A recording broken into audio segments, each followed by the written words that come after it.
that's how he broke his toes, holding me down and just, and this young man helped him for the 27 hours. That's a long time. So I've really been a hiker all my life. It just happens, even though I grew up in a city in Scotland, and and I've done an awful lot of camping, and I like what's called survivalist camping. That is where you go to remote places and you just go with very little stuff and you just survive. Really, we were planning, and from when I was 14, I remember in Scotland, I was saying to my parents I wanted to go to the Himalayan mountains hiking. And Scott told me that he had always wanted to go to the Himalayan mountains, so that was our goal. And when we went to... Scott, your husband. Yes. So we were really going training to go to the Himalayas the next year. And so we went to this wilderness area south of Yosemite. You have to sign in to go into the wilderness, and they only let a few people go in at a time. But they want to know at all times who's in the wilderness areas. And so we would just hike so many miles. I think there was like maybe 8 of us or 6 of us. Well, it could have been 8.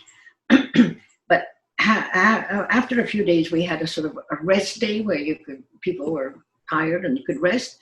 But if you wanted to rest, you could. It's called, I don't know, it's taking a lunch and going up a mountain without your backpack and your tent and everything else.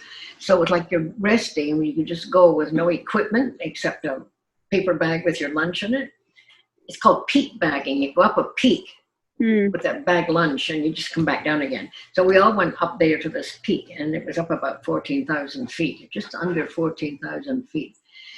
And I mention that because once you get above 9,000 feet in any country, the tree line stops. You know how you see trees in the mountains, but after a certain amount, it gets no tree lines, and it's much more rugged and barren. And I say that because when there's no trees there, all the boulders, rocks on the mountainsides, the ones at the edge, they're not locked into the roots of trees because there's no trees there. This happened to be the year of a big drought in California. And when you have a big drought and all of the rocks above the tree line, they don't have the tree roots that hold them in place. So they just become boulders that just go crazy. And this was a mountain that other people didn't climb, so it had no pathways. Like when you go trekking, places that a lot of people go, these little footpaths that you all follow. But this mountain didn't have that. Anyway, we got up to the top and we all had this lunch. On the way back down, I was in the front with this other woman that I met. And the rest, I was at the front because I couldn't make the last 20 feet. I'm ashamed to say this, but sometimes you just can't do it. It was so difficult. And I said to Scott, you just go on up, they're all up there. And I said, I'll stay in this little tiny spot 20 feet below, which I did. And I had my lunch by myself, which was fine. But that's why I was going down. I was ahead of everybody. And people were all going on these rocks because there's no pathway. And one of this boulder, Scott said he was an aeronautical engineer, and he said this was a 1,000-pound boulder, hit me in the head, and that's how I fell. And that boulder hit me, and I fell 100 feet. And I only know because it was on the television, and because later on people took photographs. And So you stepped on the boulder. How did the boulder hit you? Well, I believe we don't really know. I just know that I had this huge leg amputation because they couldn't save my leg. But mostly I had a fractured skull. I think it hit me in the head because I don't even remember being hit. I mean, I was unconscious from that instant. I only remember what people tell me. And so I have to be honest, I just thought we were all finished. We're going down for the day back to the campsite, which was like a couple of thousand feet down below. And I don't remember anything for a week or so because I was in a coma. But I do remember from photographs. And so I fell, and of course everyone came down and held me down to the side of it. It was very steep, and and I was lashing around, and so Scott stayed, and it was we were the oldest people there. The people are generally in their 30s or whatever. And the young man, he happened to be a radiologist doctor. he stayed with Scott, and the rest of the people, this is before cell phones even worked, but people don't use cell phones in mountains very much because they don't really work. They went in all different directions to try and find rescue. But so Scott, and the reason I know it's 27 hours because Scott was there and this young man, and they had to hold me down in the mountain because I was lashing around. And finally, a helicopter, it was 27 hours, and the helicopter found me and took me. The helicopter couldn't land. It was so steep. And so they have to send down a kind of a wire cage, and they put me on that cage.